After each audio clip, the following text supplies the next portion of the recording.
মঙ্গলবার থেকে শুরু হয়েছে এসআইআর শুরু হওয়ার পর থেকে একাধিক ব্যক্তির আত্মহত্যার খবর সামনে এসেছে।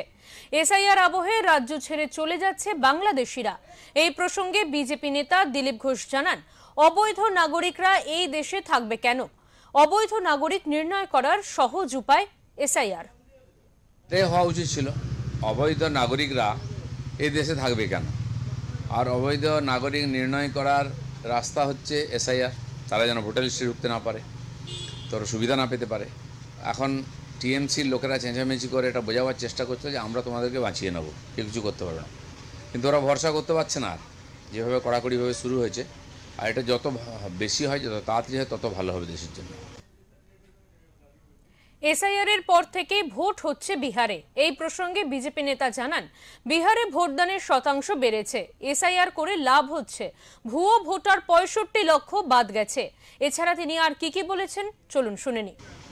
আর এটা আনন্দের কথা, এসআইআর করে যে লাভ হয়েছে বোঝা যাচ্ছে, কারণ যে ভুয়ো ভোটার প্রায় 65 লক্ষ বাদ গেছে, সেটাকে হিসাবের মধ্যে তারা হতো, তারা তো ভোট দিতে আসতো না বেশিরভাগই, ফলে তো ভোটের পার্সেন্টেজ কমে যেত। এখন অরিজিনাল ভোটাররা আছে, তাদের মধ্যে ভোট হচ্ছে বলে প্রায় 65% ভোট পড়েছে ওখানে, আর এটা গণতন্ত্রের পক্ষে ভালো।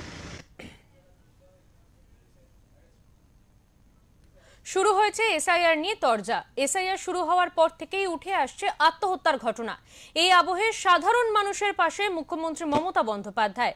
যতক্ষণ না বাংলার প্রতিটি মানুষ ফর্ম পূরণ করছেন, নিজে কোনো ফর্ম পূরণ করবেন না, এমনই সমাজ মাধ্যমে পোস্ট করেছেন মুখ্যমন্ত্রী মমতা বন্দ্যোপাধ্যায়। এই প্রসঙ্গে দিলীপ ঘোষ জানান, মুখ্যমন্ত্রী এসআইআর করতে দেবে না বলে মিছিল করলেন, এখন বলছেন সবাইকে ফর্ম ফিল আপ করতে হবে। তাছাড়া আর তিনি কি বললেন শুনে নেব।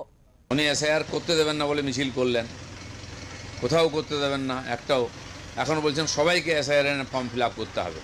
তার মানে উনি কম্পালসারি করছেন, উনি জানেন এটা প্রয়োজন আছে দেশের জন্য এবং প্রত্যেকটি নাগরিকের জন্য। তো কেন তাহলে লোককে কনফিউজ করে ভড়কাচ্ছিলেন?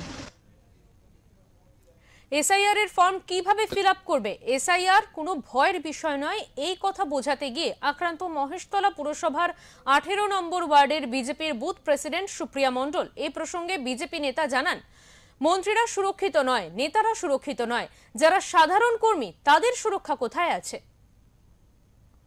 কেন্দ্রীয় মন্ত্রীর গাড়ি ভাঙা হয়েছে, অ্যাটাক করা হয়েছে। তো যেখানে কেন্দ্রীয় মন্ত্রী সুরক্ষিত নয়, নেতারা সুরক্ষিত নন, সাধারণ কর্মীরা বিএলএ হয়ে যারা কাজ করছেন তাদের সুরক্ষা কোথায় আছে?